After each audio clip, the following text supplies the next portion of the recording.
Do you think transparency and openness can be achieved by managers 100% of the time? Like, can they opt for being transparent and honest 100% of the time? Or do they need to find a balance in between over communicating and not communicating enough for the people that they manage, I guess? Yeah, I think when it comes to leadership, there is no one recipe for what is best. Yeah.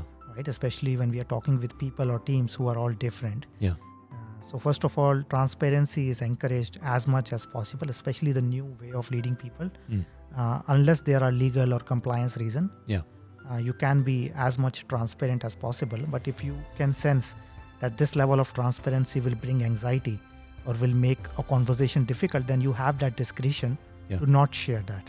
So you, as a leader, you always have that discretion, depending on the person or the team that you're talking to, that how do you want to flex that? It's the same with listening. It's the same with provoking somebody, challenging somebody. How much do you want that? Because there is always a place when it becomes destructive rather than productive. And sometimes you learn that by practice, but over a period of time, you will learn to flex. So there is no one recipe which you can apply for all situations. But as a general guideline, yes, transparency, the more you can be transparent, especially things which make you uncomfortable, can be a huge morale booster for other people.